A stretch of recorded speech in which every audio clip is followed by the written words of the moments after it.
Hola, ¿qué tal? Otra semana más seguimos en el Instituto Andaluz del Deporte con un programa en el que vais a conocer a una deportista que marcha pisando fuerte.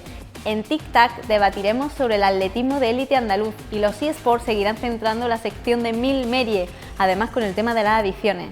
Con Isa Sánchez en Cultureta del Deporte volvemos a la biblioteca para filosofear y aprender entre libros, como aprenderemos en Descifrando el Juego sobre la escalada deportiva y las diferentes pruebas en competición, sobre todo enfocadas al Juego Olímpico. Y la catedrática de la Universidad de Málaga, Susana Guerrero Salazar, nos habla de los anglicismos en su fuera de juego. Tendremos nuevo reto, lo que enseguirá nuestra invitada. Yo soy Laura Pérez, quédate y descúbrelo en Andalucía Destino Deporte. ¡Empezamos!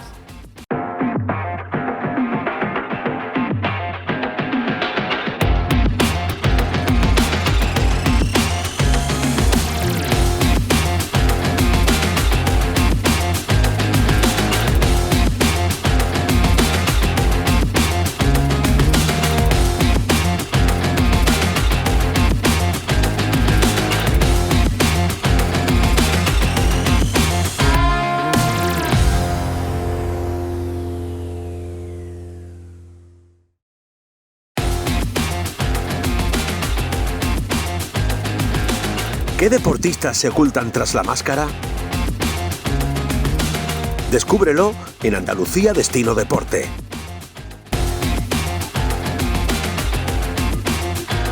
Es marchadora y granadina, pero si decimos que estuvo a 8 segundos de lograr subir al podio en los anteriores Juegos de Tokio, yo creo que todo el mundo sabe a quién nos referimos. Hoy tras la máscara está con nosotros María Pérez. Bienvenida, María. Hola, muchas gracias. He empezado por un recuerdo que lo tocaremos, pero sé que no es el mejor que nos podemos detener en todo tu palmarés, pero sí que me gustaría preguntarte, porque además mucha gente nos lo pregunta, o le extraña, que es una disciplina, como una modalidad como la marcha, que no es muy común. Lo que pasa es que si alguien está en Guadilla, en Granada, sabe que allí sí es muy común. ¿Cómo te impactó? Porque fue a los 11 años por casualidad, ¿no? Bueno, como bien dices, al final venimos de una zona en concreto de la provincia de Granada, que es el altiplano granadino, que pues bueno, no solo tiene grandes deportistas en otras modalidades, y ya que te has referido a Tokio, pues en BTT como David Valero, sino en la marcha ya con Paquillo Fernández, ¿no? Con Manuel Alcalde, que fue su maestro y su entrenador hasta que falleció, y a partir de ahí pues la marcha ha tenido grandes resultados, no solo en nuestra provincia, sino es la primera disciplina en el atletismo español en conseguir una medalla, tanto en hombres como en mujeres, así que al final estoy en un deporte donde le avala la historia, y al final, pues cuando estás dentro de ese mundo, porque al final lo que tú quieres es que esa historia continúe. Además, que te he leído en varias entrevistas que decías eso, que muchas veces tus propias marcas no eran ya, o sea, tú vas a ganar, eres competitiva y ganas, pero es un poco para que la gente se motive, ¿no? A seguir haciendo marcas, a seguir superándolas, ¿no? Sí, yo pienso que al final son relevos generacionales que van pasando, y que al final somos gente, ¿no? Que somos personas normales y corrientes, que igual que un policía hace su trabajo, pues yo como deportista pues me gusta mi deporte. Romper récord.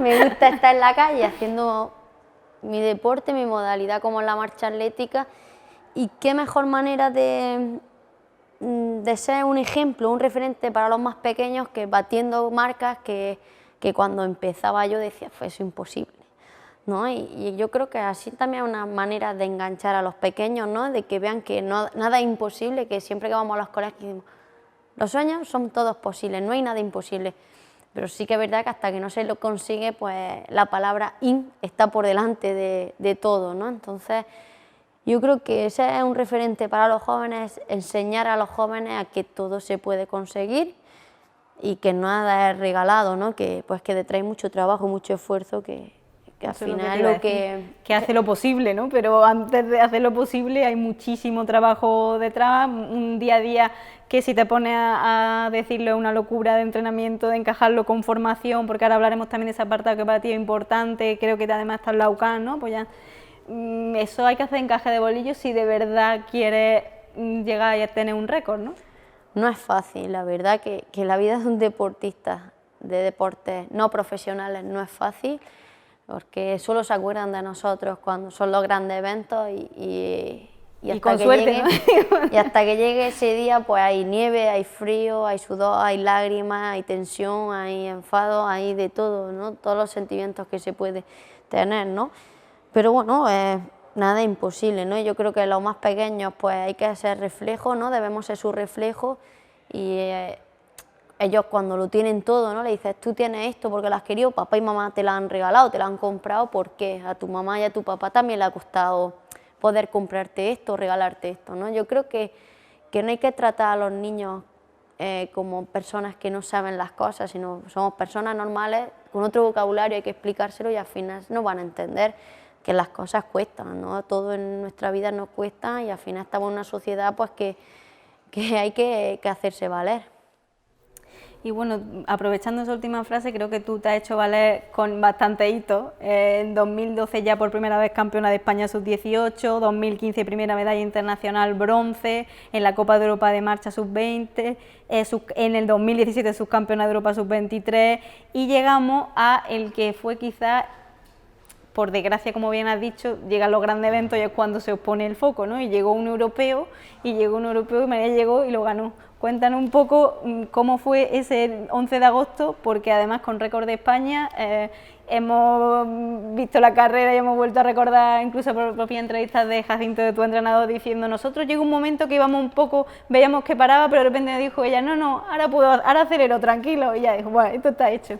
¿Cómo se llega ahí? Sí, fue un año donde la preparación pues fue perfecta como todas las demás, hubo un contratiempo las 2 últimas semanas, venía arrastrando unas molestias y como soy dura en cuanto al dolor, no para conmigo ni nada, al final a veces no hacemos caso a los dolores que tenemos, ¿no? Y cuando me quise dar cuenta tenía una rotura de 2 centímetros en un cuádriceps que me hizo parar, meterme en una piscina a nadar, que es lo que menos me gustaba.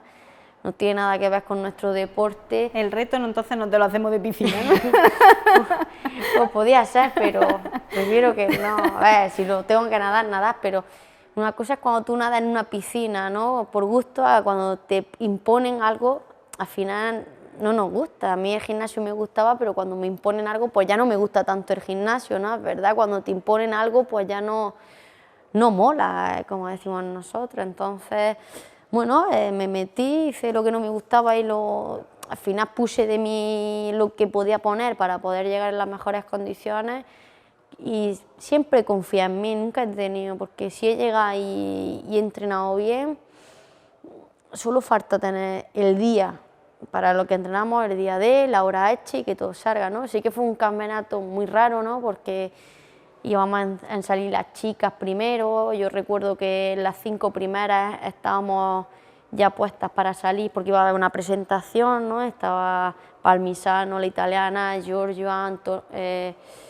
Drautova, Ana Cabeciña y yo, y de golpe que no se iba a salir, que no se podía salir, que se retrasaba la salida 5 minutos y se fue retrasando hasta que vimos que venían los entrenadores, que no, que se va a retrasar, que al principio se hablaba de una bomba, luego de que era un escape de gas. Yo decía, mira, que explote lo que quiera ya, que yo quiero competir, quiero comer, tengo hambre. De hecho, un amigo nuestro que todavía en marcha 2, que es Antonio Camaño, pues Jacinto lo mandó a que nos comprara unas barritas, porque claro, yo había desayunado a las 5 de la mañana y tenía hambre.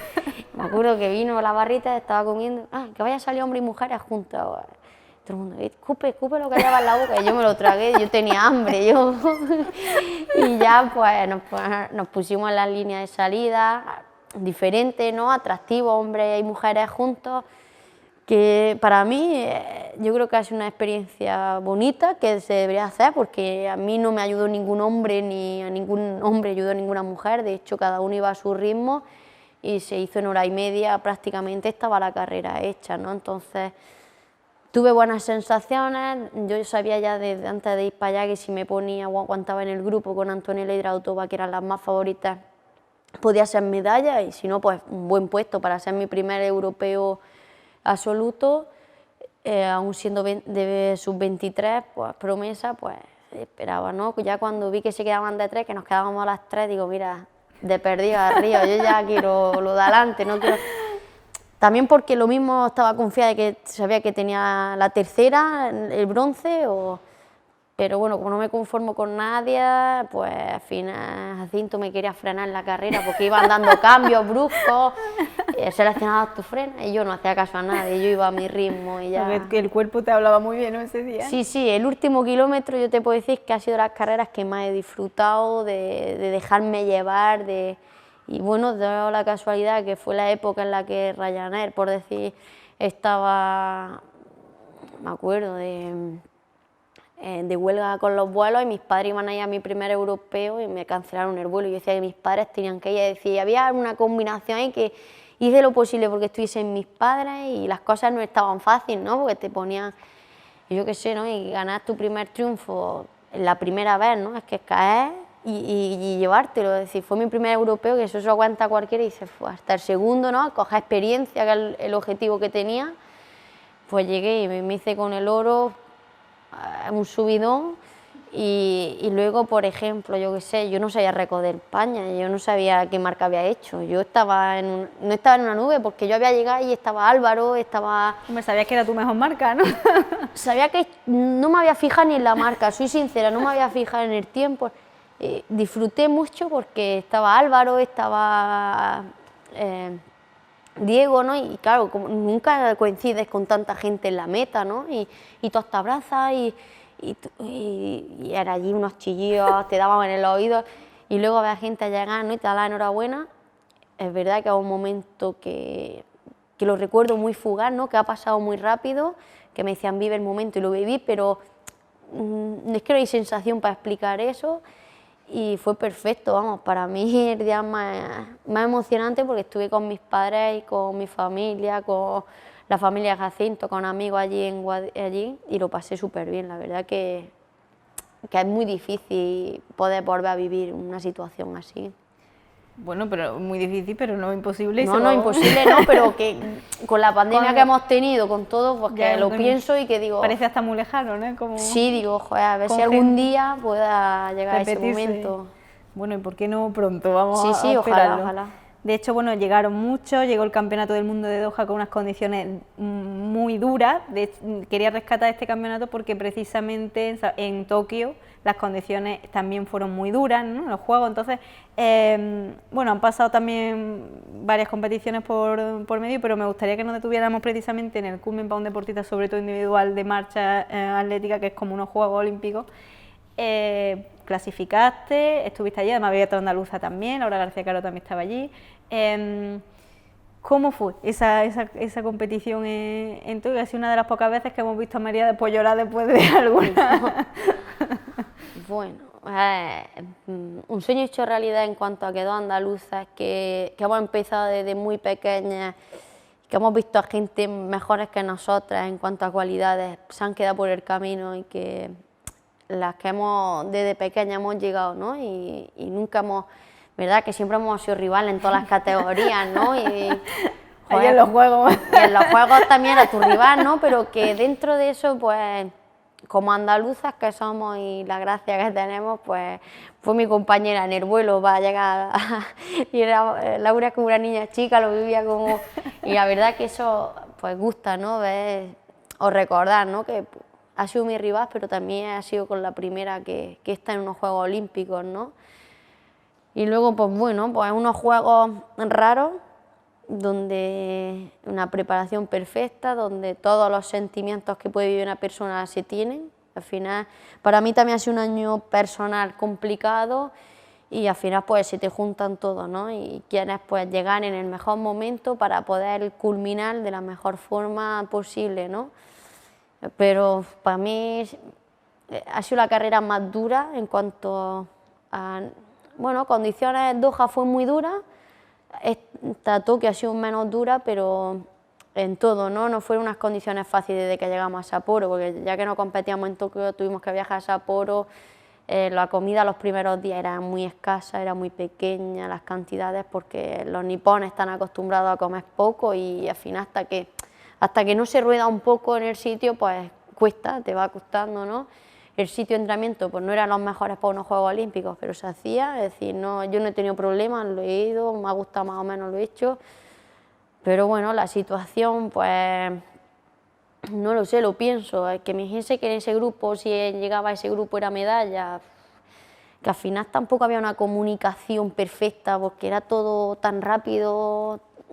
Yo sabía que en los últimos 10 kilómetros se iba a volar y yo intenté volar también, como digo, pero en la última vuelta yo no cogí agua, fui recta como iba a Parmisano y yo qué sé, que es que en los últimos 100 metros apretaba los dientes como si fuese una velocista, pero es que no iba más, es que no... Yo quería hacerte un hincapié en eso porque, bueno, yo no conozco la marcha como una aficionada, pero sé que técnicamente es muy complicado, o al menos es clave, sobre todo cuando uno está cansado, y justo en esos momentos, ¿no? Había, iba a decir, vuelan las tarjetas, pero cómo técnicamente tú te sentiste bien, ¿no? Tu técnica es buena. Yo me sentía bien, yo quería intentar apurar porque estaba limpia, quería intentar, pero es que no me sale, es que no puedo, es que al final tenemos que ser reflejos, ¿no?, de la sociedad y que las cosas se tienen que conseguir limpiamente como en el deporte y justamente yo hice, pues mira, me quedo que de las dos europeas, de las 4 primeras, pues fuimos las 2 limpias, ¿no?, Antonella y yo, me alegro sobre todo que los Juegos los haya ganado Antonella Parmisano, me alegro de verdad, de corazón, no, es verdad, hay gente que pues no se alegraría, sí, porque demostró que la marcha tiene un marcha perfecto, impecable, que no había un pero que sacarle, es que yo la veo y disfruto viéndola, para mí es un referente y ves que lo hace limpiamente, sin falta y que a las otras 2 pues llegaron con 2 casi para el pit lane, pues dices que se puede ir rápido y correctamente, ¿no? Me parece correcto que la haya ganado una persona que ha llegado limpiamente, sin tarjetas y que ha marchado perfecto. ¿Quieres explicar un poco cómo va el tema de las tarjetas para que lo entendamos bien, ¿no? La penalización. Sí, hay 2 tipos de tarjetas, una es pues el signo más que o menos que, depende cómo lo veamos, que es flexión de la rodilla. Normalmente cuando entra en contacto con el suelo tiene que haber esta flexión en hiperextensión, y luego hay como unas curvitas que es bote, como que hay una pérdida de contacto. Normalmente cuando el juez ve ahí los 2 pies están en contacto con el suelo, pues en ese momento pues no ve que los 2 pies estén en contacto con el suelo. Lo mismo puede ser por una o puede ser por las 2, ¿no? Sí que es verdad que te la echan, ¿no? Y en los grandes eventos pues se llaman warning, que son ya tarjetas rojas subidas, es decir, que cualquier de esas faltas que han sido firmadas por un juez y enviadas al centro donde están todas el panel de faltas, pues se ha subido, entonces tienes un warning y cuando llegamos a 3 warnings entras directamente al pit lane. En 20 kilómetros son 2 minutos, en 50 son 5 minutos y así, ¿no?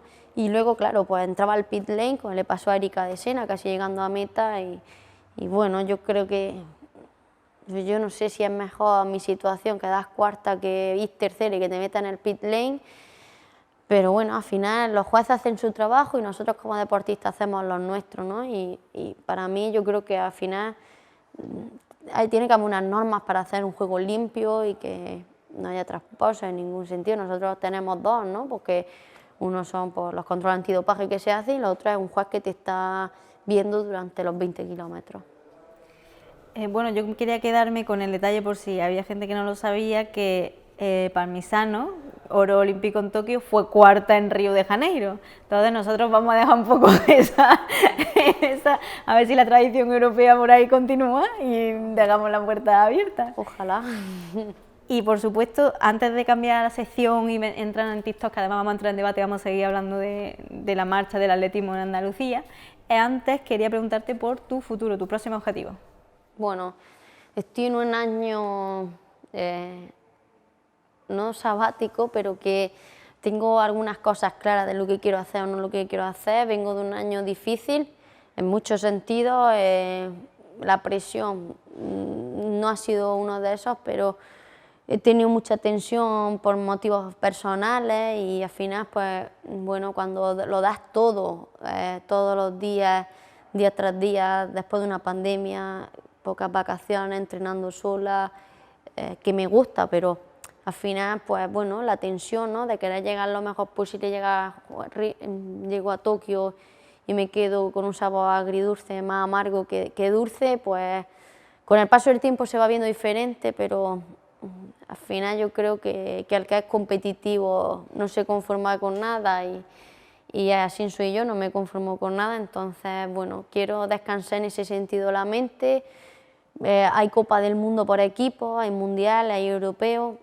Mundial y Europeo lo voy a hacer, ¿no? El Mundial sobre todo es lo más importante, porque bueno, en nuestra pirámide pues sería Campeonato de Europa, Mundial y Juegos Olímpicos como para cerrar ya esa pirámide. Y es un año muy bonito en cuanto al verano se refiere porque tenemos 2 grandes competiciones. Sí que me gustaría y voy a trabajar para en las 2 ser medallista o intentarlo, porque bueno, como muchos dicen, ¿no? Solo hay 3 por delante mía en el planeta que son más rápidas ahora. Bueno, creo que en Mundial pues hay otra China más, van a ser 4, no van a ser 3 como en los Juegos. Entonces, bueno, yo creo que no hay mejor rival que batirse a uno mismo, ¿no? Y bueno, Mundial y Europeo seguro que voy a estar. Antes, pues bueno, no sé lo que voy a hacer. Seguramente es tener 35 del EPE que se hace, en el 20, no sé lo que voy a hacer. Voy poco a poco y lo que me va apeteciendo el cuerpo, porque creo que también hay que darle un descanso al cuerpo. Y a la mente, ¿no? Y a la mente. Muy bien, pues no te vayas porque vamos a seguir hablando de tu deporte. Vamos a seguir con la sección Tic Tac que nos espera un debate muy interesante. Volvemos.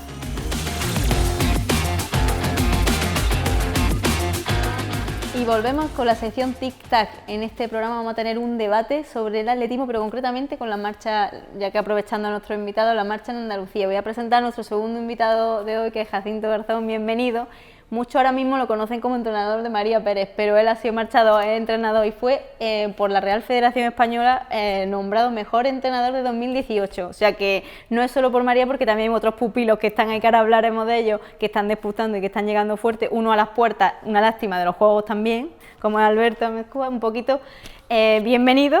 Muchas gracias. Y lo que sobre todo vamos a ver en esta sección, porque además tú mejor que nadie para ver esa transición de la marcha, que a lo mejor no hay tanta transición, sino que todavía ha sido más referente, y un poco ver los métodos de entrenamiento cómo han cambiado, porque creo que la tecnología y los métodos de lo que más ha evolucionado desde que empezaste ahora, y a los éxitos que está teniendo María, que quizás sea el reflejo, ¿no?, de ese cambio. Pero en primer lugar, bienvenido. Muchas gracias. Y cuéntanos un poco cómo está la situación ahora mismo de la marcha en Andalucía, porque creo que goza de muy buena salud. Sí, la verdad que, bueno, la marcha atlética en Andalucía siempre fue un referente.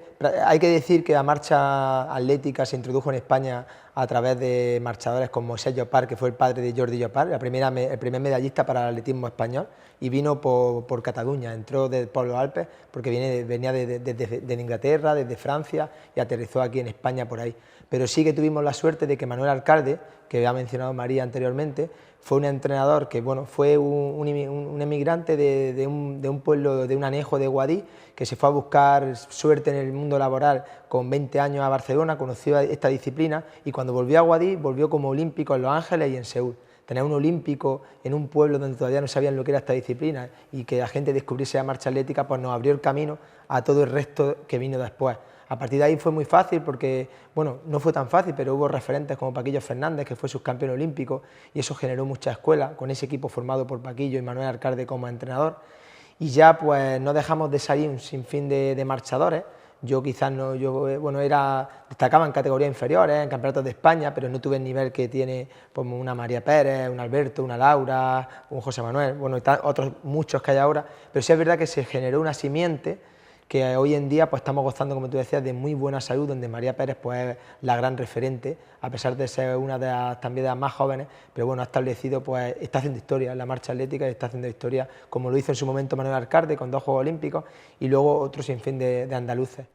Porque tengo aquí algunos nombres de pupilos tuyos, pero antes quiero rescatar una frase de María que me gustó mucho en una entrevista, y es que dice: en la marcha española solo Miguel Ángel López y yo tenemos el mismo entrenador desde que éramos pequeños.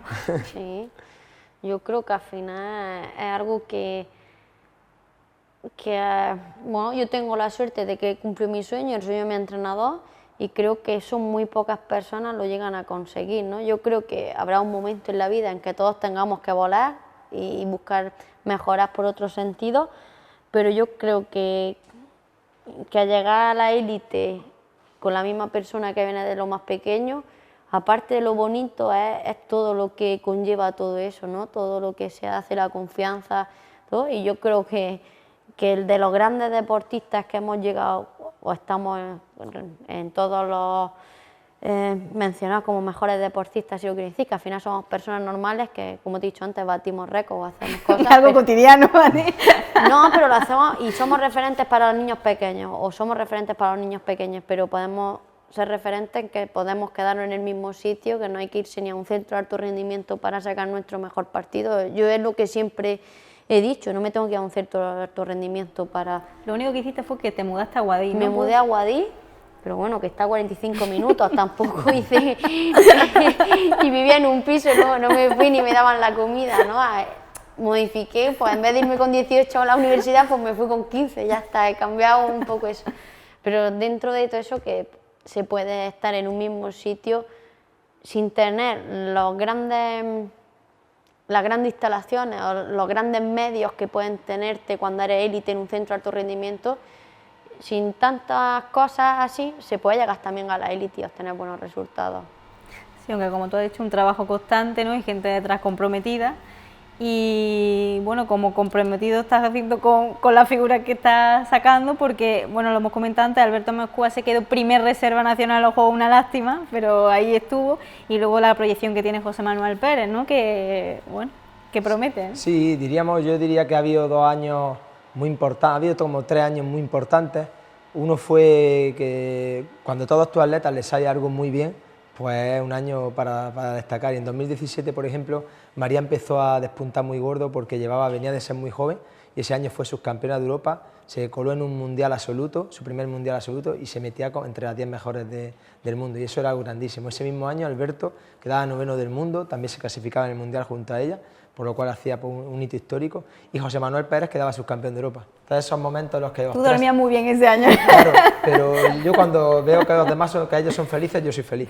Y eso es lo más importante. Y luego vino el año de Berlín, que estaban metidos en el europeo tanto Alberto como María, que María fue campeona de Europa con ese, como habéis comentado, bueno, ese super día, esos días tan especiales que pasarán a la historia y se lo contaremos a nuestros nietos y esperemos que a nuestros bisnietos, porque son momentos históricos. Y luego es verdad que este año, pues los Juegos Olímpicos ha sido un año muy bueno, con la espinita esa de que Alberto hizo un grandísimo año, de que lo tuvo hasta el último momento, lo tuvo cerca, atesoró pues una de las mejores marcas de la historia de España, y por circunstancias tenemos una disciplina tan fuerte en España, tenemos tantos grandes atletas que le está tocando lidiar con los mejores del mundo, siendo uno de los mejores del mundo. Es decir, sabemos que cualquiera de los atletas que vayan españoles, que vayan a una final mundial, cualquiera de ellos tiene opciones de medalla.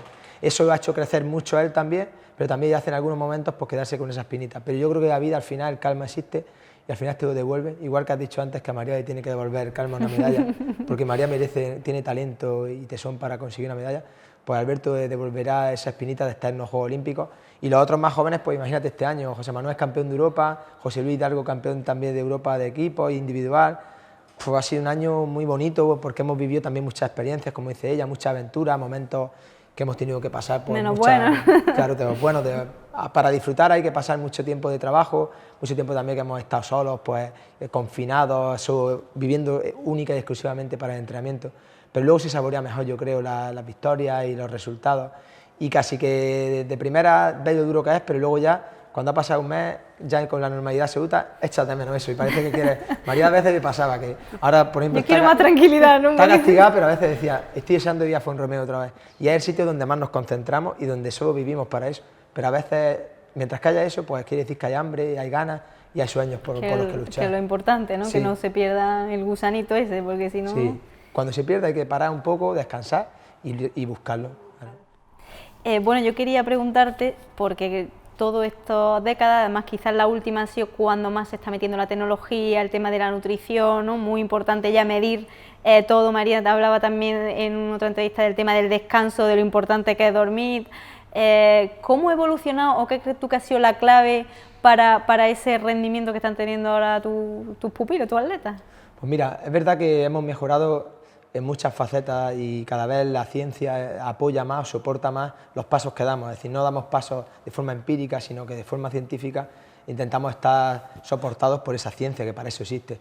Pero también es verdad que al final nuestros antecesores lo hacían por intuición, pero tenían un gran criterio a la hora de tomar parte. Por ejemplo, nosotros en nutrición pues no estamos tan avanzados, no hemos considerado tener que ser tan estrictos en ella, porque hemos visto que nuestros deportistas ahora mismo quizás si son responsables, si se alimentan... Bueno, María porque le gusta encima cocinar, ¿no? Claro, claro, María es un ejemplo de una atleta muy responsable, que le gusta cocinar y que le gusta comer bien, entonces eso es un lujo. Quizás los niños más jóvenes que vienen ahora a veces se saltan más las normas, más las pautas, y al final no hay que enseñarlos a comer con nanoalimentos y con cosas muy sofisticadas, sino enseñarlos a comer con lo más primario, que punto, es en la mesa, enseñarlo a comer. a saber organizarse bien a comer y a comer la dieta mediterránea y a dejar de lado un poco más la comida rápida. Entonces, que a veces lo más sencillo es la mejor opción. Luego, eso en cuanto a alimentación, pero luego es verdad que yo creo que el secreto es los equipos multidisciplinares. Antiguamente el entrenador estaba muy solo o pensaba, quería soportarlo todo él, y yo tengo que ser el cocinero el que dé el toque final a la metodología de entrenamiento, si no al final esto no funcionaría, pero sí es cierto que me apoyo en mucha gente de la Universidad de Granada, que tenemos grandes como Jesús Huertas, que además de ser amigo, un gran investigador y un gran apoyo para María, su fisio, pues Ángel, que está siempre encima, para otros atletas pues también su equipo de fisioterapia, en algunos casos incluso familiares, es decir, que funcionemos como un equipo y que entre todos podamos tomar decisiones en conjunto que al atleta le hacen sentirse con mayor confianza. Y luego en Granada, en Guadía además, pero sobre todo en Granada, en Andalucía, tenemos un estilo un concepto de la técnica de la marcha que es envidiado a nivel mundial, que vienen aquí a aprenderla, y tenemos una forma de verlo que yo creo que ahí siempre vamos a ir por delante, porque ya Jopar se inculcó al Alcalde nos inculcó a nosotros, y yo tuve la suerte de ver también a Korzenioski aquí inculcando algunas metodologías, y hemos hecho una fusión y creo que está funcionando. Y luego en Granada tenemos la Universidad de Granada, que es puntera, y desde el primer momento yo creía que había que apoyarse en ella. Tenemos equipos como los italianos y tal, que tienen muchísimo dinero, pero sin embargo muchas veces, ahora hace poco me mandó un email hace unos días, uno de ellos me decía que había visto una pantalla en la que tomábamos el tiempo de vuelo, tal, que cómo funcionábamos, qué protocolos hacíamos, y es eso, al final utilizar los recursos que nosotros tenemos aquí en nuestro día a día, y hay que aprovecharlos, a veces sacarle partido a todo aquello que tenemos a nuestro alrededor. Y de hecho, como tú bien has dicho, es que la Universidad de Granada siempre ha sido muy puntera en tema de investigaciones en muchos ámbitos, natación también, recuerdo que vino Mireia Belmonte una época para el tema de piscina, y todo, o sea que es una suerte, ¿no? También que se cruce la universidad, que al fin y al cabo parecía que no estaba, ¿no? Nunca en el deporte. Claro, muchas veces se separa, y normalmente, tradicionalmente, no solo aquí, sino en otros países, se separa. Los japoneses han tenido a su servicio y han evolucionado mucho. Los italianos también lo tuvieron en su momento, y nosotros lo estamos aprovechando porque hay profesores con esa sensibilidad especial que les gusta darte ese feedback de lo que están investigando, y luego tú le das el feedback de cómo aplicarlo a la realidad, a los deportistas. Ellos no tienen los deportistas realmente para buscar esa fusión perfecta, y tenemos mucho camino por delante, y yo creo que incluso el futuro hay que seguir buscando mejorar. Cada año no nos podemos conformar con lo mismo que hacíamos antes, tenemos que seguir intentando mirar hacia adelante, y ahí tenemos un futuro muy, muy grande, por eso, por estar rodeados de tan buena gente y tan grandes profesionales aquí en nuestra comunidad y en nuestra provincia. Ya para ir cerrando esta sección de TICTAC, la pregunta es obvia en el aspecto de cómo ves el futuro, ya no de tus pupilos, sino un poco de la marcha, porque es que, como tú bien has dicho, sois referente. Entonces, bueno, ¿hacia dónde estáis trabajando? ¿Dónde es vuestra siguiente aspiración o meta, no? Claro, pues bueno, a nivel individual o a nivel deportivo, el alto rendimiento, el alto nivel tiene un ciclo muy corto. Entonces ahora estamos gozando de deportistas de muy alto nivel, como el caso de María, Alberto, José Manuel. Pues su vida deportiva será esa, de 8, 10, 12, 15 años, pero bueno, tienen muchas inquietudes y no creo que sea una carrera deportiva de 20 años. Entonces, ahora es corto y tenemos unos Juegos Olímpicos por delante, hay que buscar vivir el momento, y los próximos Juegos Olímpicos son París, están ya ahí, y ese es el gran objetivo. Pues atletas como María, que puede luchar esa medalla, volverá a lucharla, sea lo que sea, pero volverá a luchar ahí, y que estos chicos que vienen por detrás también, pues que puedan hacerlo como Alberto, como José Manuel o José Luis o algunos otros más.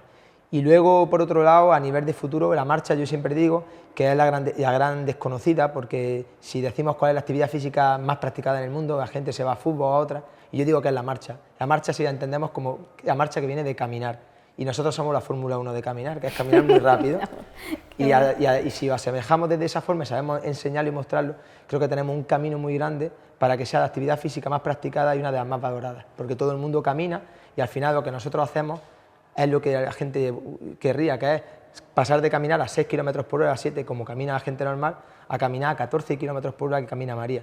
Si nos quedamos intermedios y caminan a 11 km por hora, su salud va a mejorar y estamos haciendo potencialmente gente más saludable a través de caminar. Sin llegar a correr, la verdad que el sueño de muchos, la verdad que sí. Pues muchísimas gracias a los dos por estar. De todas formas, os pediría que os quedéis porque nos quedan otras pocas secciones más y además ahora viene la sección de eSport con Milmerie, que seguramente nos va a contar algún tema interesante. Lo mismo os hace alguna pregunta de videojuegos, porque a mí siempre me hace, yo siempre suspendo, pero bueno, lo mismo a vosotros aprobáis. Así que esperamos a Milmerie aquí en la sección de eSport. Y seguimos con los eSports y lo prometido es deuda, y dijimos que íbamos a hablar de uno de los problemas añadidos a los, bueno, no a los eSports, sino a los videojuegos en general, ¿no? Que es la adicción a los videojuegos, que es uno de los problemas principales. Bienvenida, Milmerie. Eso es, vamos a hablar un poco al hilo de la entrevista de la semana pasada, ¿vale? Pues vamos a hablar también de responsabilidad paterna y familiar con el tema de los videojuegos para prevenir posibles adicciones. Y hablando de adicciones, a mí se me olvidó antes que quería hablar con Jacinto del tema de la adicción a los móviles, que no sé si has tenido alguno de tus atletas problemas de rendimiento porque el móvil es una de las drogas del siglo XXI totalmente.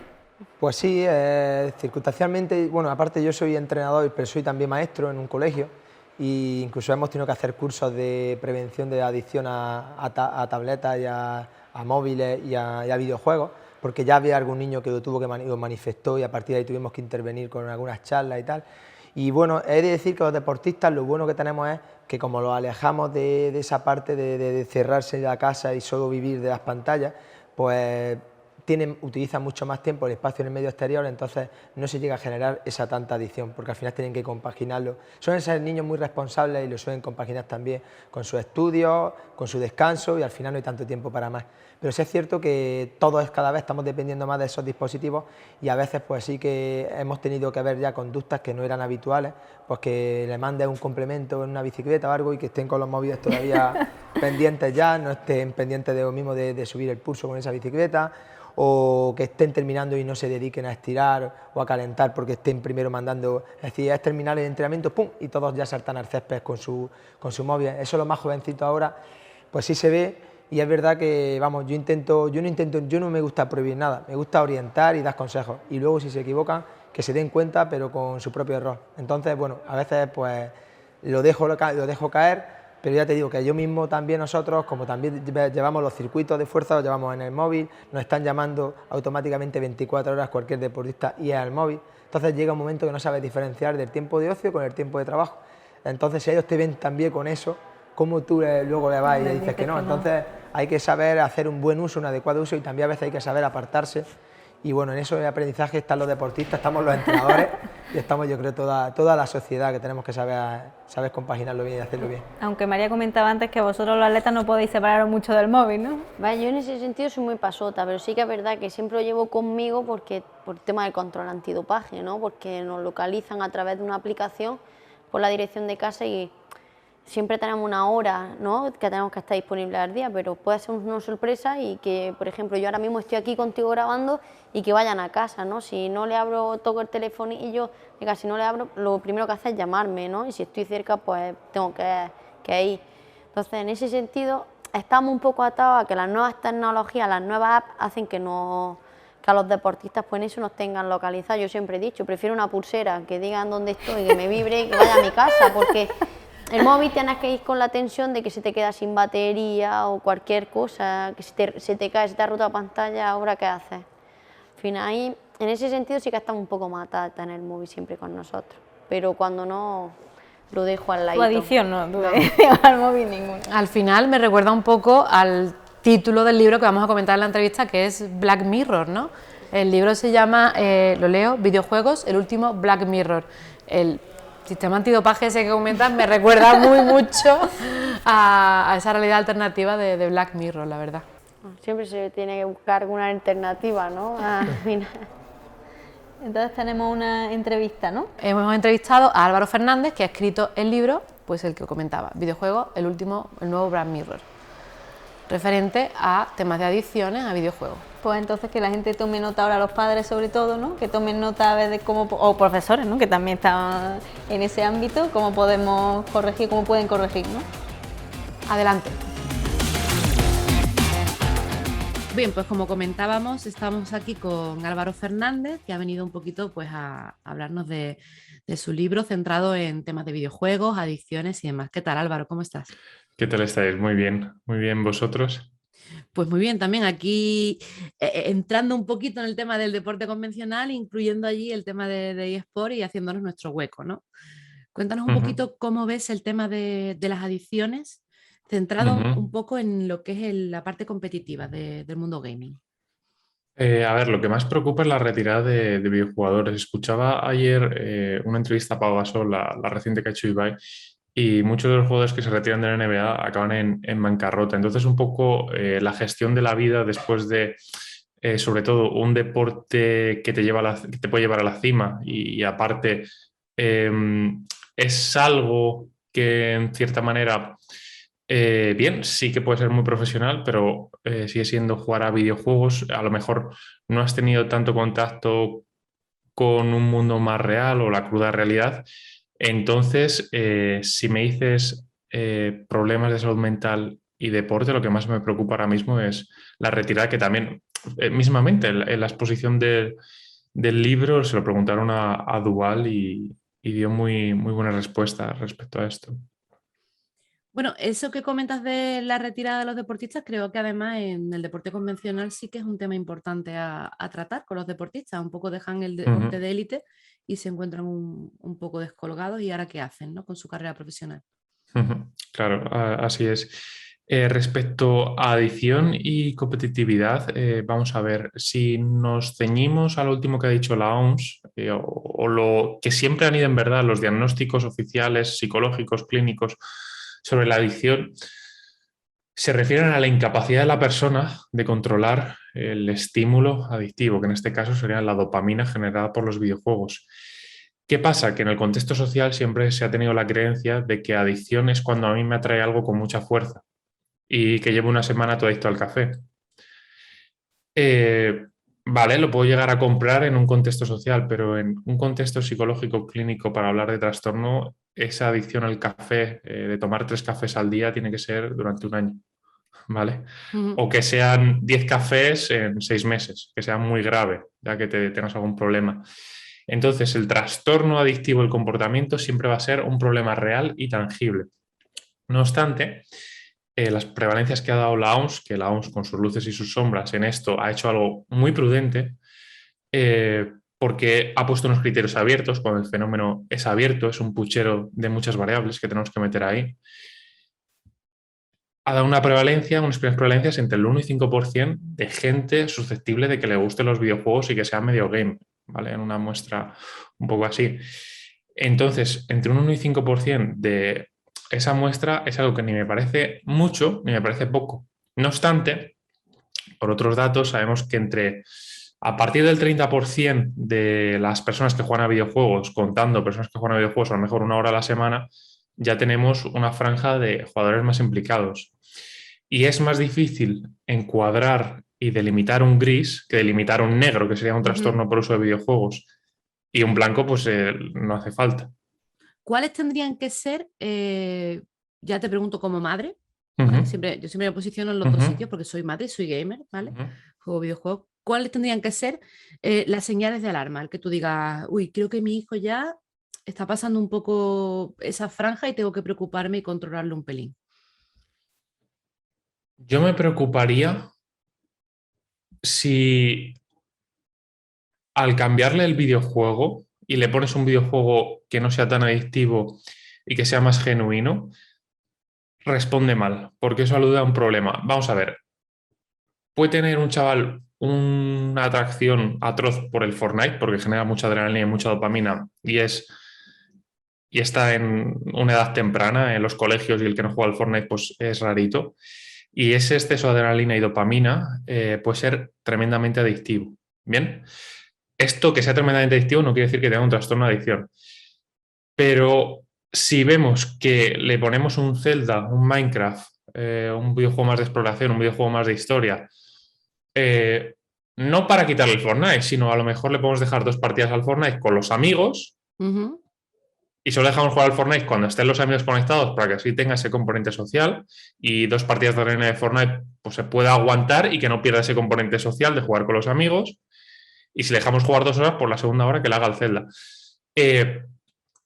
Si es pequeñito, entre los 8, 11, 12 años límites, desgraciadamente, y luego a partir de ahí una apertura a los razonamientos y una apertura gradual, muy poquito a poco, a la autonomía. Si le ponemos otro videojuego, como puede ser un Zelda y demás, y aún así sigue muy irritable, pues eso va a aludir a una alta absorción, una alta atracción por un juego adrenalínico como puede ser Fortnite, y detrás de eso pues puede haber tanto una personalidad muy competitiva que sea adaptativa, tanto un entorno familiar de estrés o de violencia implícita, o que no se hacen muchas actividades alternativas, o que le puede haber necesidad un poco más de satisfacción vital y eso no se transmite, o afectividad. Puede haber un contexto social de medio bullying, o bueno, bullying, ¿qué es bullying hoy en día? Porque a todos lo llamamos bullying. Y también no solo puede tener una personalidad adaptativa de competitividad, sino también altas capacidades, y que el videojuego explote unas altas capacidades de un chaval que en lo académico le aburre, o a lo mejor ha probado a explotar sus altas capacidades en lo académico y ha visto que tampoco da para mucho y tiene altibajos con lo académico. También es la típica figura del chaval inteligente pero vago, ¿vale? Sí, claro. Pero a lo mejor es inteligente, se da cuenta de que el colegio, pues hay cosas que me motivan, hay cosas que no, y esa figura también encaja mucho en el uso de videojuegos, porque ahí explotan su creatividad y sin tener que hacer mucho esfuerzo además, porque ya es algo que te mete ahí en flujo de dopamina, y todo aparato electrónico pues ondas alfa, un poco más de relajación en nuestro cerebro y tan a gustito. Yo creo, tengo la impresión, pero te pregunto un poco desde la ignorancia, ¿vale? Uh-huh. Que quizá un punto muy importante es aprender a compartir ese ocio de videojuegos con, bueno, entre padres e hijos, ¿no? Sí, perdón, es que me salto lo obvio y intento dar una respuesta más profunda, porque es que ya creo que lo obvio está muy dicho, pero a lo mejor lo obvio no está dicho para tu audiencia. Sí, obviamente, y lo que dices es un punto muy, muy sano. Compartir los videojuegos con los hijos es un aporte familiar emocional muy importante, y más cuando tenemos juegos cooperativos como puede ser Super Mario Party o muchos otros. Y luego, súper más famoso, el Among Us, que puede llegar a ser muy divertido en familia. Es que claro, sí que lo ves con muchos papás y muchas mamás, ahora que mi niña es pequeñita, ¿no? Pero ya empiezo a meterme en el mundo de los papás, las mamás, y los grupos de WhatsApp del cole y demás, que pasan de un extremo al otro, ¿eh? Eso, le dejo el móvil todo el día, o directamente, bueno, el pediatra me ha dicho que fuera el móvil, le quito el móvil. Y creo que quizá en el término medio, pues ahí puede estar un poco la virtud. O sea, le dejo el móvil un ratito, juego un poquito con él y estoy yo con él jugando, comparto ese tiempo de ocio con él, vigilo a que juega, hago caso, por supuesto, de las recomendaciones de temas de edad y demás. O sea, ayudarle a que él sepa también hacer un ocio responsable con el tema de los videojuegos. Y sobre todo, si compite, pues yo creo que hay que tomarlo igual que si tu hijo compite en fútbol, en natación o en cualquier otra cosa. Sí, lo que pasa es que el videojuego va a ser mucho más estimulante a nivel dopaminérgico. Y a ver, esto desde el mundo de los eSports y los videojuegos se trata como decir, no, los videojuegos son muy buenos, y desde el mundo de la adicción, Mark Massip y Cerrado, se está decir, los videojuegos son muy malos. Mira, ni lo uno ni lo otro. O sea, hay que reconocer lo bueno y lo malo de los videojuegos. ¿Los videojuegos pueden ser un deporte? Sí. ¿Van a tener las mismas cualidades que el deporte? No. O sea, no tiene el componente físico del deporte. ¿Puede ser un deporte? Sí. Te lo puedo comprar. Incluso me gustaría que fuera un deporte reglado y que hubiera reglas en los institutos, como decir, vale, a esta generación le gustan los videojuegos, podemos hacer un torneo dentro del instituto, pero que los chavales compiten en igualdad de condiciones y solo puedan entrenar 2 horas a la semana. Ahí sí que hay juego de verdad y juego sano, Leñe, claro. Y ahí hay competitividad sana. No hay obsesión, porque todos competimos con las mismas reglas.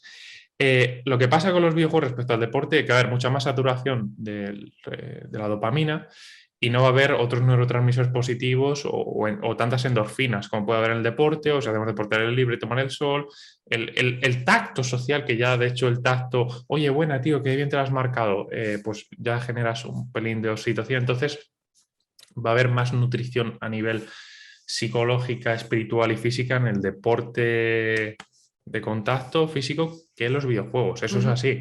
¿Esto quiere decir que los videojuegos son malos? No. Pero tenemos que tener cuidado con la saturación dopaminérgica, que es lo principal. Es lo principal sobre lo que inciden los videojuegos y entender cómo fluctúa la dopamina o intuirlo, porque tampoco llega a la ciencia de forma muy definida. Y también es un neurotransmisor muy lábil, que en cierto punto puede llegar a ser muy difícil de medir. Bueno, pero toda esta información sí que es verdad que lo encontramos en tu libro, ¿verdad? Todo esto y más, entiendo. Mira, en mi libro está más dirigido a adolescentes ya bastante ávidos, avispados, a partir de 16 años, y si no, a partir de 18 o 20. Y va un poco más sobre reflexiones personales, estudios científicos, conclusiones profundas, como gamer, como psicólogo que está en el mundo amateur, que el mundo amateur es donde va a haber más crisis y más problemas psicológicos, porque quien corre más es quien está corriendo para llegar a la cima.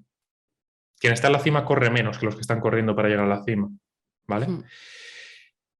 Y sin embargo, pues todo el contenido educativo se puede encontrar en el primer canal de YouTube que hice, Healthy Gaming, como suena en inglés, Healthy Gaming. Y luego, como marca organizacional, pues me asocié con Gamewell. Tenemos contenido ahí en inglés. Quien sepa inglés, pues se mete. Y ahora yo estoy haciendo contenido gaming y psicológico en mi marca personal, Jugando Mejor. Antes era Healthy Gaming. Healthy Gaming hay muy buen contenido, teclearlo y buscarlo. Y eso, pues, por un lado, se hizo marca organizacional Gamewell y mi marca personal, Jugando Mejor. Perfecto. Bueno, pues dejaremos todos los enlaces y demás para que nuestra audiencia pueda visitarlo. Y un placer muy grande que nos hayas acompañado este ratito, Álvaro. Bueno, lo que hemos podido, porque como ya te he dicho antes, aquí hay bastante tela que cortar, muchas cosas que puntualizar. Es un fenómeno con muchas variables, hay que hacer la rueda de la vida, mirar área social, área de ocio, área familiar, área Tenemos de mucho que aprender relaciones. todavía, claro, del tema de Sí, videojuegos. o sea, no. Cuando veáis un titular uniforme sobre los videojuegos, decir, vale, es un titular, pero no es la realidad. Totalmente de acuerdo. Pues lo dicho, muchísimas gracias. Gracias a vosotros, muchas gracias por el espacio. Bueno, muy interesante, ¿eh? Milmerie. Lo que pasa es que también es preocupante. Bueno, avanzamos en un nuevo ámbito tecnológico que hay que adaptarse. Bueno, pero es que parte de la responsabilidad surge de la preocupación. Si no nos preocupamos, no podemos hacernos responsables de algo. Está claro. Entonces, Y prevenir, ¿no? Que es la clave siempre. Y todos los agentes, como tú comentabas antes, educativos, formativos en casa, los padres, la sociedad y demás, tenemos que ser responsables y coger nuestro trocito de responsabilidad de la tarta, ¿eh? De la tarta para ayudar a los jóvenes a no caer en este tipo de adicciones. Vamos a cambiar totalmente de plano, si te parece bien, porque nos vamos a ir de los jóvenes a una persona que tiene y que sabe, parece que tiene una enciclopedia dentro y que sabe muchísimo del deporte en Andalucía. Lo que pasa es que nos lo va a presentar Isa, que otra vez lo que le gusta es una biblioteca. Yo ya no suelto un libro para nada, vamos. Yo creo que al final nos presentará algún libro ella, vendrá aquí a hablar de su libro en algún momento. Seguramente. Así que vamos a dar paso a Isa, que otra vez se nos ha perdido por la biblioteca.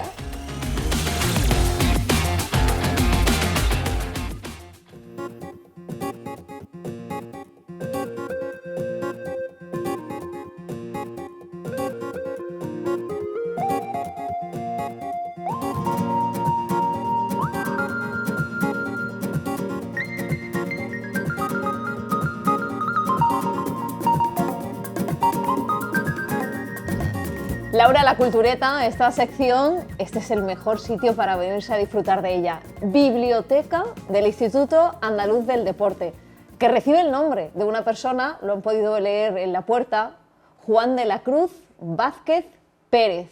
¿Quién es Juan de la Cruz? ¿Qué tal? Muy buenas tardes. Hola, buenas tardes. Hace 2 años, se cumplen además hoy 2 años, desde que esa biblioteca recibe ese nombre.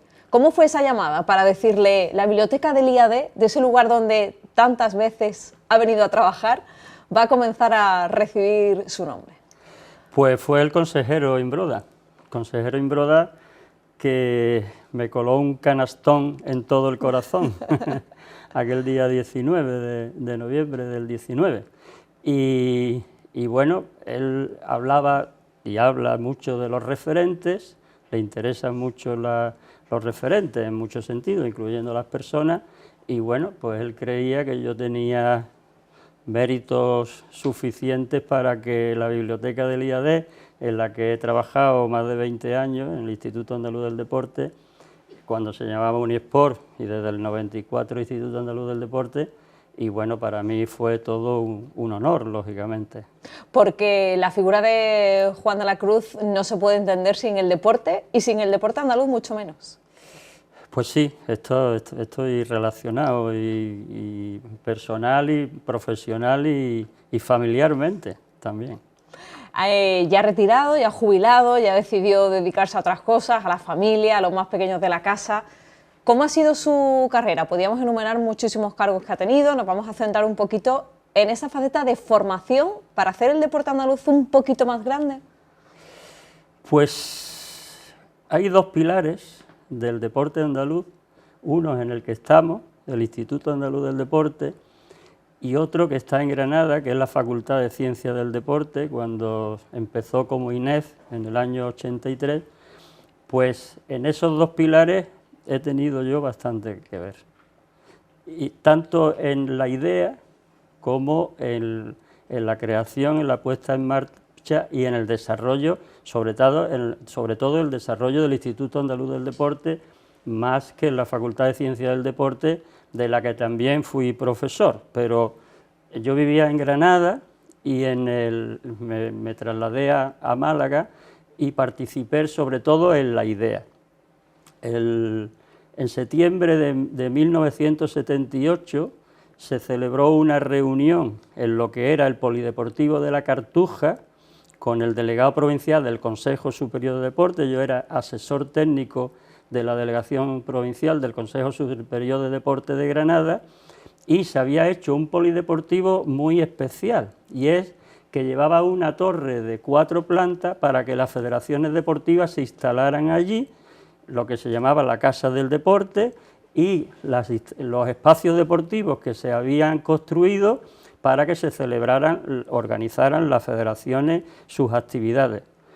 Pero héteme aquí que las federaciones no se querían ir a la Cartuja, porque entonces se le llamaba el Lian Champó, porque había una casa del deporte más pequeñita en la Avenida de Madrid, junto a la Facultad de Medicina, y ellos las federaciones querían estar allí, y no se querían ir a la Cartuja. Y entonces me dijo el delegado, ¿y si no se quieren venir las federaciones aquí, qué hacemos con esto, Juan? Y le dije, un INEF para Granada. Y ahí empezó todo el tema. El INEF se aprobó como tal el 30 de julio del 82 en un Consejo de Ministros que se celebró en Palma de Mallorca, es decir, que asistió el rey, como Instituto Nacional de Educación Física, y en Granada, con sede en Granada, y se puso en marcha en marzo del 83. Y yo me vine a Málaga el 1 de junio del 82, me incorporé a la Delegación Provincial del Consejo Superior de Deportes de Málaga, y había varios colegas que estuvieron ese verano en Graz, en una universidad austriaca, y venían hablando maravillas de Graz, lo bien que lo habían pasado, lo que habían aprendido, porque hacía unos cursos de perfeccionamiento en verano para sobre educación física y deporte. Y entonces les dije yo, oye, ¿y por qué no lo hacemos en Málaga? Estas cosas ocurren así. Pues verdad, nosotros también lo podemos hacer. Tenemos turismo, tenemos hoteles, tenemos instalaciones, tenemos tal. Digo, voy a hablar con el delegado de la Delegación Provincial del Consejo Superior de Deportes, que era José Antonio Aquesol Ortiz. Le dije, oye, delegado, ¿qué te parece este tema? Dice, pues tú quieres saber que yo he pensado algo parecido y que incluso lo he hablado con Juan Antonio Samarán. Se creó en septiembre del 82 una comisión presidida por el delegado, con 10 o 12 personas multidisciplinares, había periodistas, había médicos, había abogado, había de educación física y deporte, etcétera, etcétera, y le presentamos el proyecto a la Junta de Andalucía. En el 83 no se pudo aprobar porque hubo, si os acordáis, cuando la dimisión de Rafael Escuredo como presidente, dimitió también el consejero de Cultura y el director general de Juventud y Deporte, que era Antonio Merino, de aquí de Málaga, y lo tuvimos que presentar otra vez en el 84, y el 1 de julio del 84 empezó la Universidad Internacional Deportiva de Andalucía, que así se llamaba, y el acrónimo fue Unisport, el 1 de julio del mismo año.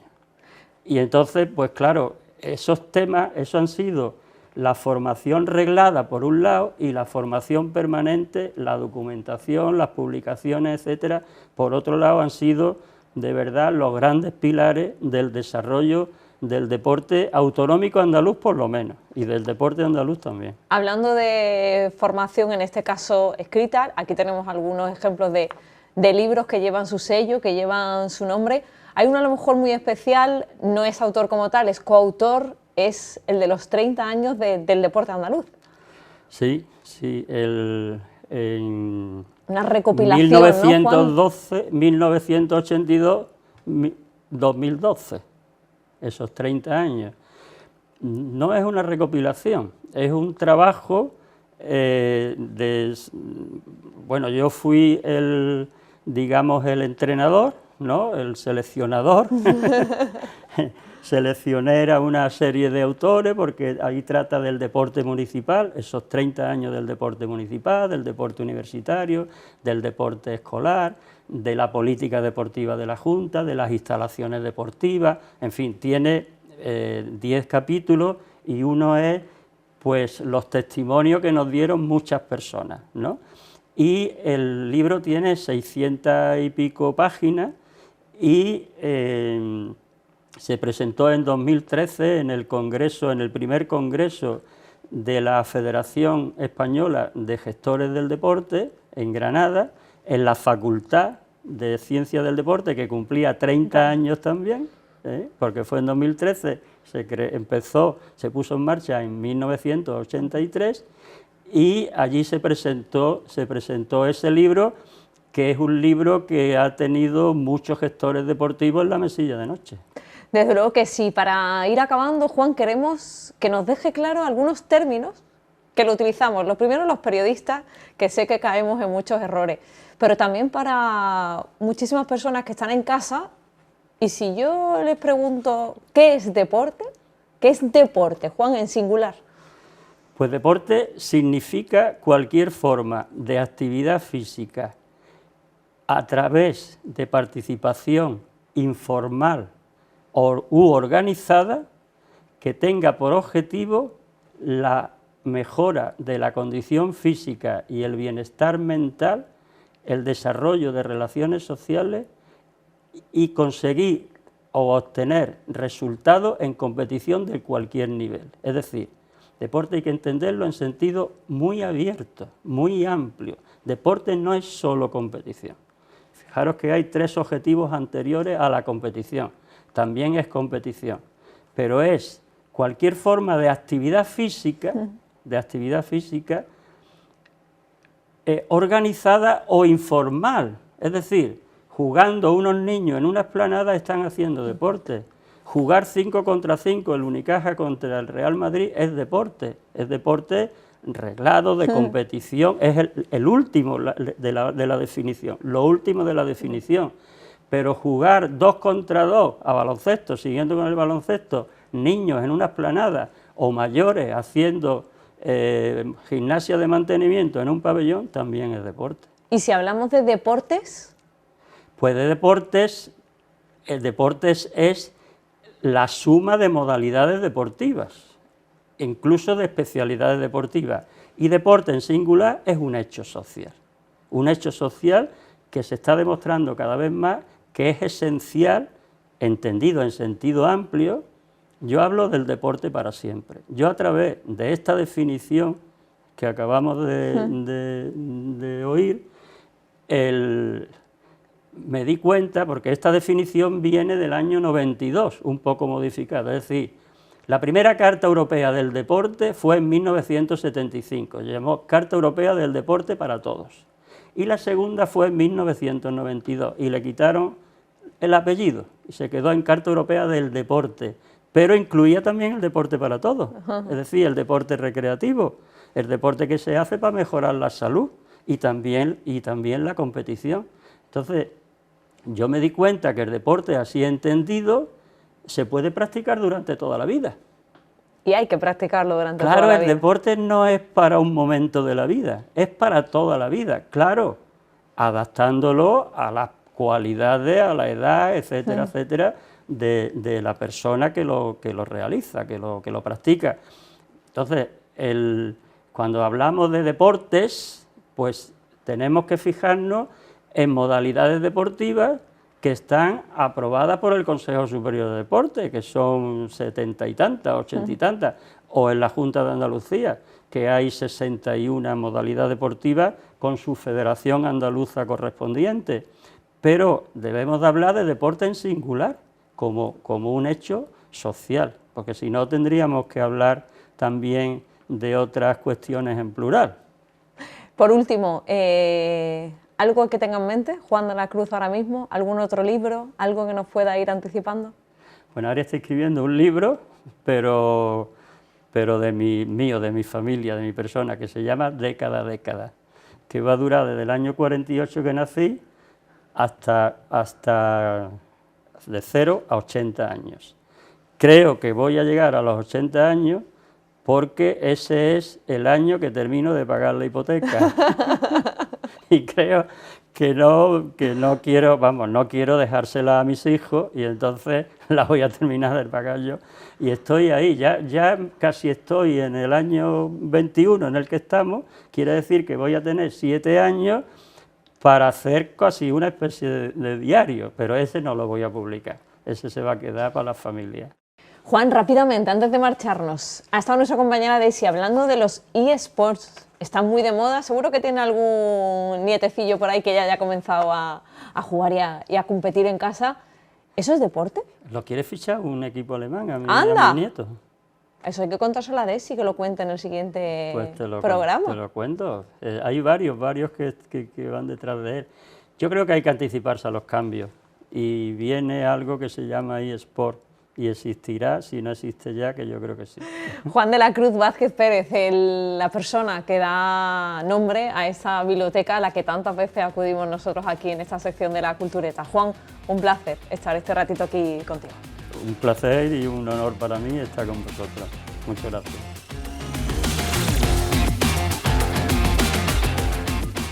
Y tras este repaso a la historia del deporte, vamos a la actualidad del deporte ahora, porque viene la sección Descifrando el Juego, que os comento que se trata de conocer deportes nuevos o no tan nuevos, porque la semana pasada fue el bádminton, pero esta semana conocemos un deporte que a mí me fascinó en Tokio, que fue la escalada deportiva, que además tuvimos el éxito que tuvimos en España, ¿no?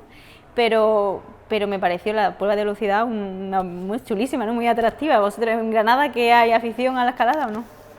Menos. Otro deporte sí, pero... Me da un poco de miedo, más como la velocidad que suben a ellos y bueno. En Granada están los cahorros, ¿no? Que la gente es más tranquilo, ¿no? Más tranquilo, sí, con más protección, pero sí que es verdad que tiene mucho mérito lo que ha conseguido Alberto. Es explosión y es chulísimo. Yo creo que ha hecho que la gente tenga más cultura, ¿no? Que por lo menos se interese en qué es eso de la escalada, ¿no? Sí, de hecho, vamos, el sistema de puntuación, incluso que era lo que más o menos se comprendía, se nota que es un deporte que está nuevo, que se está haciendo y seguramente va a seguir evolucionando, pero la verdad que al margen de la puntuación, que es verdad que era difícil de... Hasta los propios comentaristas nos despistaban, sí, ya claro, sabíamos dónde... Era muy difícil de saber y yo creo que va a seguir puliéndose mucho, pero sin embargo era muy espectacular, como dice María, y yo creo que es un deporte que ha venido para quedarse y que hay muchos practicantes, cada vez más también rocódromos, no tiene por qué ser, porque claro, te sometes a mucho más riesgo cuando haces, aunque es la escalada natural, tiene más riesgo pero es más bonita, y los grandes escaladores, los grandes montañeros no lo hacen por ámbito competitivo, pero esta escalada competitiva tiene mucho bonito y yo creo que llegará Pues vamos a irnos a la ciudad deportiva de Huelva, que además tiene en Andalucía, y creo que de España muy poco, el panel de velocidad, que además es como una pista de atletismo, o sea, está arreglada, todo su medida, exactamente igual aquí que en Japón, como nos contaron, ¿no? Y no solo eso, como bien decían los monitores, que nuestra perspectiva de la escalada es respira, tranquilo, sube y disfruta. Y dice, y a los jóvenes se les está diciendo, sube que si no va el primero pierde. Entonces otro concepto, pero que está enganchando mucho y la audiencia lo agradecen. Así que vamos a ver cómo es la escalada deportiva en Huelva.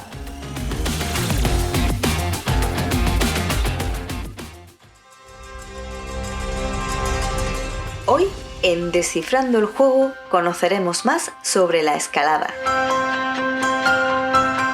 En las 2 últimas décadas, la escalada deportiva se ha vuelto muy popular. En 1985, un grupo de escaladores se reunió cerca de Turín para participar en la que sería la primera competición organizada en la que los participantes debían escalar en un tiempo determinado. El primer evento en un muro de escalada artificial se organizó en un gimnasio cerca de Lyon, Francia, en 1986. En pocos años, la construcción de rocódromos ha contribuido a la popularidad de este deporte, haciéndolo accesible a todas las personas. La escalada deportiva se estrenó como deporte olímpico en Tokio este agosto de 2021 y fue un español, Alberto Ginés, quien logró el oro.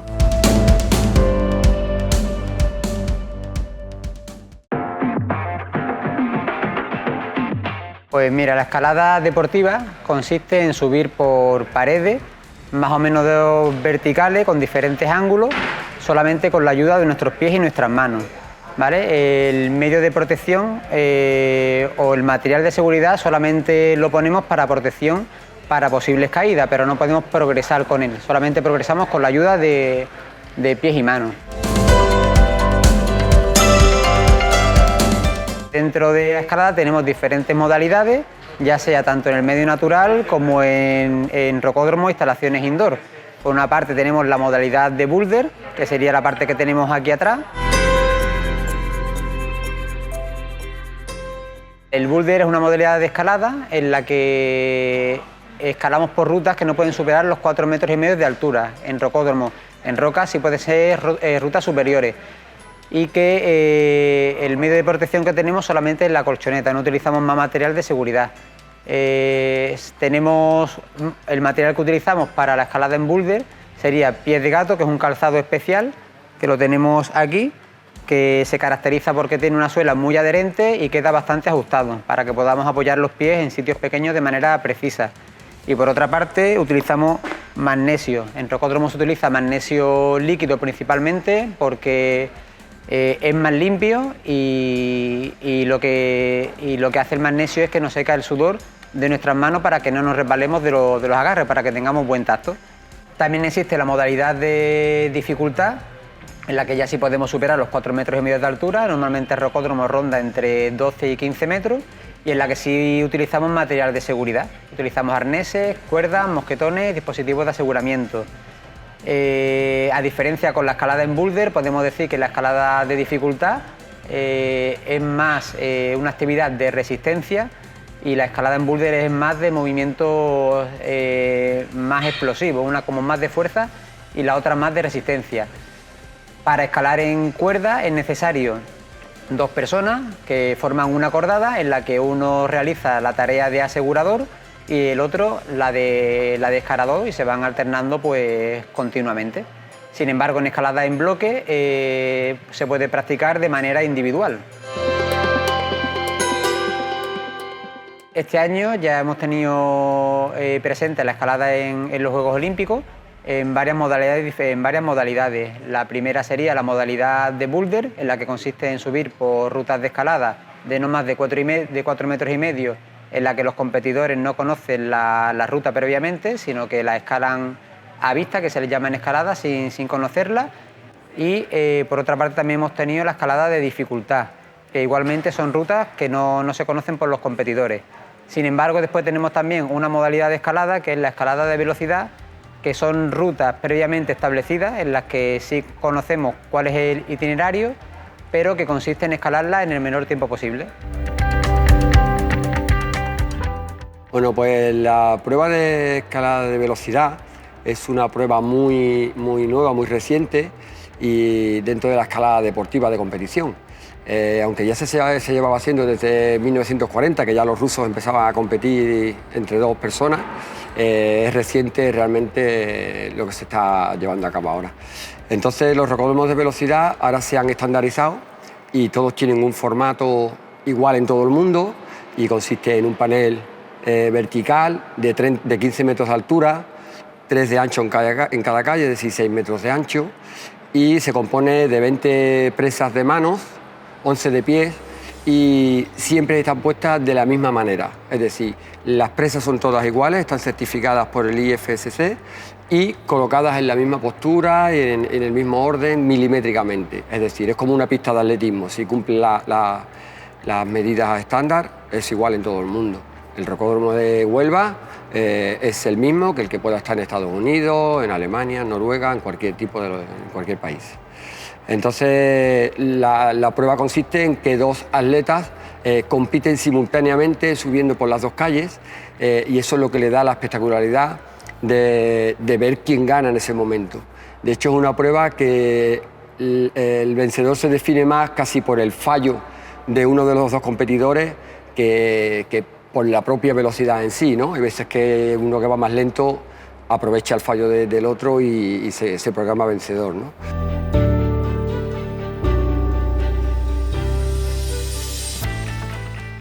Dentro de la escalada deportiva de competición, que tenemos las 3 disciplinas, dificultad, bloque y velocidad, 2 de ellas se separan de la de velocidad, porque dificultad y bloque es una escalada sobre todo la dificultad, es muy aeróbica, con mucho reposo, oxigenación, mucho más tranquila. La escalada de velocidad es súper explosiva, anaeróbica, donde prácticamente el atleta no respira. Pensemos que el récord mundial está en 5:20 masculino y 6:86 femenino y es que prácticamente no da tiempo a hacer una respiración, es muy explosivo. Entonces el perfil de los atletas es muy diferente de uno a otro. Es como la carrera de 100 metros y un maratón. El perfil físico es diferente. Sí es verdad que hay adaptaciones y hay atletas muy grandes, pero lo normal es que sean atletas más bajitos, muy musculados. Y bueno, eso es lo que le da la potencia física para subir prácticamente volando como suben. Pensemos que son 15 metros de subida y solo 5 segundos prácticamente en recorrerlo. Es bastante velocidad. Una de las controversias que tiene este deporte en el mundo de la escalada es que los escaladores más tradicionales o más viejos como yo pues nos ha chocado un poco porque nos han enseñado desde pequeños a escalar muy despacio, a escalar muy tranquilo, sin prisa, no hay prisa por llegar arriba y ahora de momento pasamos a tener que enseñar que hay que escalar ¡pum!, de un disparo. Entonces, claro, a nosotros nos choca ese tipo de escalada, pero bueno, nos vamos adaptando y sobre todo por las nuevas generaciones que sí entendemos que esto les resulta muy llamativo y que es algo que va a introducir mucha gente dentro del mundo de la escalada. Esperemos también que esto no haga que se masifique el monte como se ya empieza a masificarse, pero bueno, ahí estarán las regulaciones que harán que todo tenga un orden y todo tenga... Pero hay que potenciar la escalada de competición a nivel de los chavales para que bueno, entren en el mundo deportivo y se quiten de otras cosas que hoy en día creo que es importante que tengan una focalización de deporte y de actividades fuera de lo normal.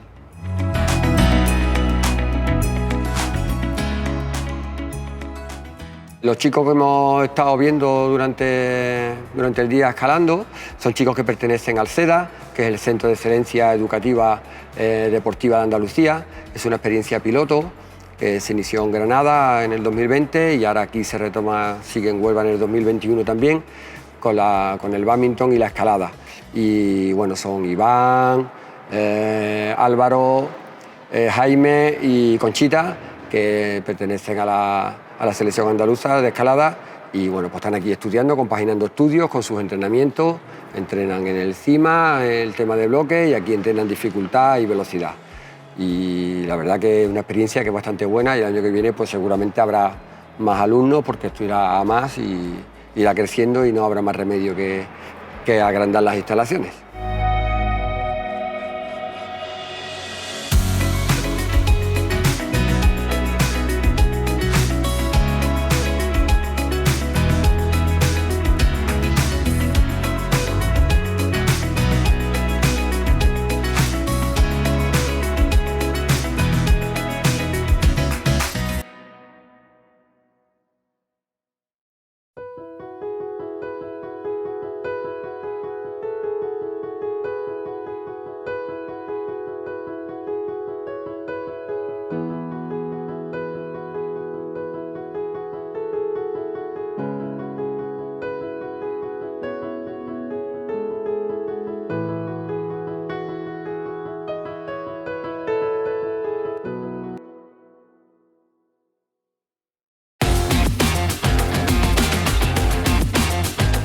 Bueno, y llegamos a la sección del reto, donde otra vez me toca darle un toque a producción. Porque si en el programa anterior me trajeron una pistola de los chinos para una tiradora, hoy me han traído una pelota de perro que parece de fútbol para jugar al baloncesto. Entonces, bueno, yo tengo la esperanza de que en futuros programas, pues aquí el atrezo mejore un poco. ¿Vale, producción? ¿Sí? ¿Sí? Perfecto. Bueno, os cuento un poquito de qué va el reto. El reto va de tirar tiros libres. Aquí nuestra invitada va a tener 6 oportunidades para meter 2 tiros libres con la pelota de perro, ¿vale? En nuestra mini canastita. Intenta no romper el atrezo, ¿vale? Porque entonces ya ves que estamos bajo mínimo y nos va a costar aquí dinero el programa. En la pandemia. ¿Vale? Confío en ti. Suerte.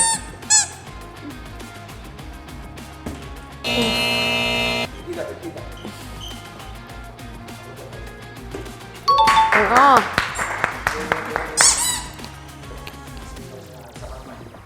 Dos.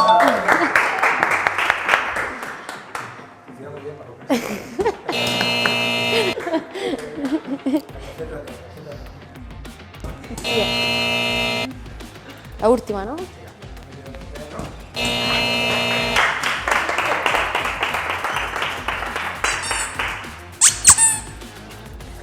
Muy bien, muy bien. Veo que seguimos todos vivos. Ponte por aquí.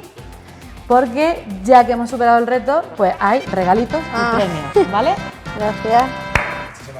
Al mejor entrenador y coach y a la mejor deportista, que creo que a lo mejor abandona la marcha y le da por el baloncesto, ¿no? Bueno, está difícil, pero que Pablo Pi me espere por el Covirán Granada, a ver si necesita reserva, lo mismo algún Bueno, pues día. oye, si necesitas reservas, pues déjanoslo aquí en comentarios y oye, contactaremos aquí con la chica y a lo mejor, quién sabe, ¿no? Nosotros nunca hay que cerrar una puerta, María. No, nunca, nunca, hay que probar cosas nuevas. ¿Verdad? ¿Tú qué opinas? Totalmente, me puede con todo. Pues eso no lo dudamos en ningún momento. Que seguro que María puede con todo lo que se proponga y más. Incluso con el inglés, diría yo. Próximo reto, cuando venga aquí hablo inglés. Vale. ¿Por qué Después de comento París. ¿Por qué comento lo del inglés? Porque ahora viene nuestra próxima sección, que es Fuera de Juego, donde vamos a dar un toque a los periodistas deportivos y a los periodistas en general con el tema de los anglicismos. Así que, bueno, que es algo que parece que se nos escapa, sobre todo, creo yo, a los andaluces, ¿no? Mucho. Pero bueno, vamos allá. Vamos a hablar hoy del uso del anglicismo por parte del periodismo deportivo. El inglés es la primera lengua de comunicación y, por tanto, es la que más influencia tiene en todas las lenguas, pero sobre todo en la lengua española. De hecho, muchos anglicismos han acabado por quedarse dentro de la jerga deportiva, aunque con un significado especial o específico dentro del ámbito deportivo. Por ejemplo, hat-trick es el jugador que consigue 3 goles en un partido, o killer es un delantero muy eficaz y un gran goleador, o crack es un deportista de extraordinaria calidad. Así vemos las portadas, duelo de killers o menudos cracks. También los titulares han aceptado muchas estructuras típicas de la lengua inglesa, como por ejemplo el nombre más la palabra team en el titular, estreno del Tito Team, que viene del famoso Dream Team. La expresión también made in más un sustantivo, como en el titular Barça made in USA, o también la expresión this is más sustantivo, como ocurre en esta portada con This is Bale. A veces los extranjerismos, sobre todo los anglicismos, sirven para evaluar positivamente, por ejemplo esta portada que dice The Artist.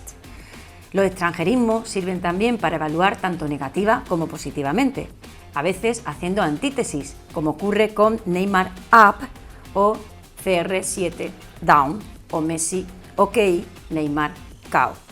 Como vemos, a veces se juega incluso con la predisposición o la disposición de las palabras y también de los colores, como ocurre en este titular con Campe Off.